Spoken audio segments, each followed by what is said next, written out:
Okay, today is Thursday, March 31st, 2011. I'm sure you can see the tiny house has since moved. It's been about a year. I've been to a few campgrounds. Right now it's parked on some land behind a red barn in front of another red barn, and there's another red barn to the left of me. So I'm surrounded by little red barns right now. It's quite nice. But this here is the tiny house. In the front here I've got the solar panels. I have replaced the frame, the metal frame, with a wooden frame. Just because it was easier for me to manipulate. The connection for the solar panels, the wire is coming out the side and goes up to two little terminals that I have. They're just screws mounted on the side here. They just hook on with alligator clips, and I've got some other ones on the other side so that I can move the solar panels if I park it in a place where the orientation of the sun isn't optimal for getting solar power in.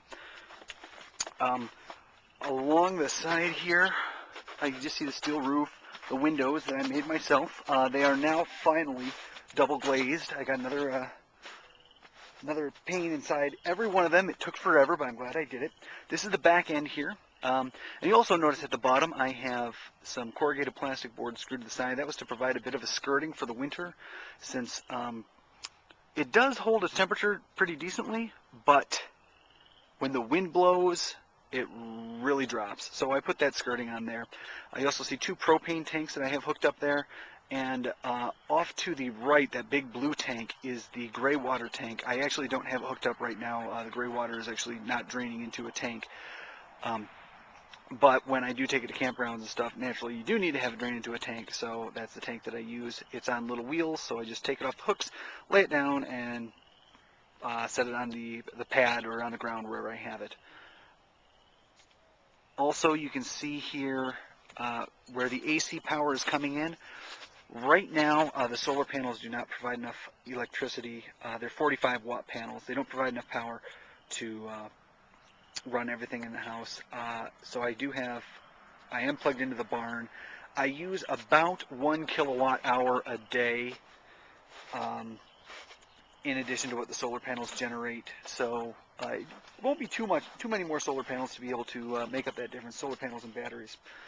On this side, once again, just view of the house. I have the backside here of the hot water heater, which I think it just kicked off. It was burning, but that's a Suburban hot water heater there, 6-gallon. And this here is just a little outlet that I mounted on the outside, just in case I need an outlet on the outside. And here is the other set of terminals that I was talking about. This one's actually a little nicer. I got a little carved block. And back around to the front, of course, you know, the peaks in the roof, and the porch light, and my little mailbox, which I am currently using as an outdoor cooler. Since it's cold outside, save electricity, keep things that are going to freeze, that need to be chilled outside. But that's it for the outside. One more thing. You can see the chain coming from the eye hook next to the door and going down out into the middle of the yard. That is the chain for my dog. So when I need to let him out, I just chain him up and let him run and be stupid. Because if I don't chain him up, he ends up in the neighbor's yard, and the neighbor ends up calling animal control again. So we've learned that lesson. Keep him on a chain. So that's it for the tiny house outside tour, and the next video should be going inside.